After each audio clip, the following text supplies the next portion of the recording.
Assalamualaikum warahmatullahi wabarakatuh. Perkenalkan, nama saya Muhammad Arif Islami, NPM 1857051010 dari kelas A. Pada kesempatan video kali ini, saya akan membahas tentang Pancasila sebagai sistem filsafat. Pertama, kita pengertian filsafat itu sendiri.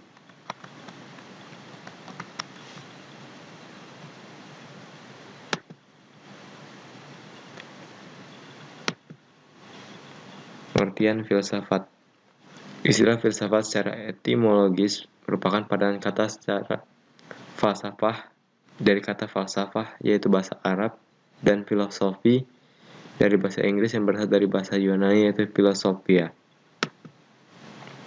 Kata philosophia merupakan kata majemuk yang tersusun dari kata philos atau philein yang berarti kekasih, sahabat, mencintai, dan kata sophia yang berarti kebijaksanaan, hikmat, kearifan, dan pengetahuan. Dengan demikian, arti dari filosophia secara harfiah yaitu mencintai kebijaksanaan, mencintai hikmat, atau mencintai pengetahuan. Cinta punya pengertian yang luas, sedangkan kebijaksanaan punya arti yang bermacam-macam, berbeda satu dengan yang lain. Istilah filosofos pertama kali digunakan oleh Pythagoras. Ketika Pythagoras ditanya apakah engkau seorang yang bijaksana, dengan rendah hati Pythagoras menjawab, saya hanyalah filosofos, yakni orang yang mencintai pengetahuan.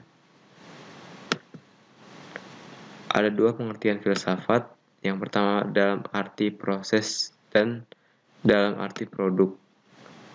Filsafat sebagai ilmu atau metode, dan filsafat sebagai pandangan hidup. Filsafat dalam arti teoritis dan filsafat dalam arti praktis. Filsafat juga dapat digolongkan sebagai filsafat dalam arti produk sebagai pandangan hidup dan dalam arti praktis. Ini berarti filsafat Pancasila mempunyai fungsi dan peranan sebagai pedoman dan pegangan dalam sikap, tingkah laku, dan perbuatan dalam kehidupan sehari-hari dalam bermasyarakat, berbangsa, dan bernegara bagi bangsa Indonesia. Pengertian filsafat Pancasila.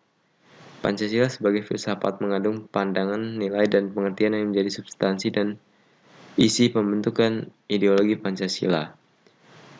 Filsafat Pancasila dapat didefinisikan secara ringkas sebagai refleks kritis dan rasional tentang Pancasila sebagai dasar negara dan kenyataan budaya bangsa, dengan tujuan untuk mendapatkan produk pokok-pokok pengertiannya yang berdasar dan menyeluruh.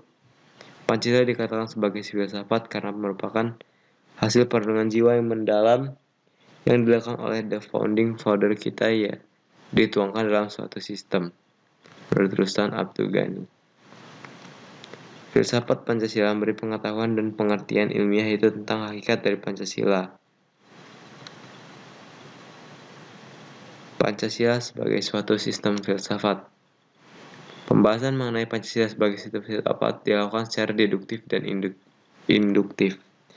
Cara deduktif yaitu dengan mencari hakikat Pancasila serta menganalisis dan menyusun secara sistematis menjadi keutuhan pandangan yang komprehensif. Sedangkan cara induktif yaitu dengan mengamati gejala-gejala sosial budaya masyarakat, lalu merefleksikannya dan menarik arti dan makna hakiki dari gejala-gejala itu. Pancasila yang terdiri dari 5 sila pada hakikatnya merupakan sistem filsafat. Yang dimaksud sistem di sini adalah suatu kebutuhan bagian-bagian yang saling berhubungan, saling bekerja sama untuk tujuan tertentu, dan secara keseluruhan merupakan suatu kesatuan yang utuh. Sila-sila Pancasila yang merupakan sistem filsafat pada hakikatnya merupakan suatu kesatuan organis, artinya antara sila Pancasila itu saling berkaitan, saling berhubungan, bahkan saling mengkualifikasi. Pemikiran dasar yang terkandung dalam Pancasila itu tentang pemikiran manusia yang berhubungan dengan Tuhan, diri sendiri, sesama, dan dengan masyarakat bangsa yang dalamnya itu dimiliki oleh bangsa Indonesia. Dengan demikian, Pancasila sebagai sistem filsafat memiliki ciri khas yang berbeda dengan sistem-sistem filsafat lainnya seperti materialisme, idealisme, rasionalisme, liberalisme, dan sebagainya.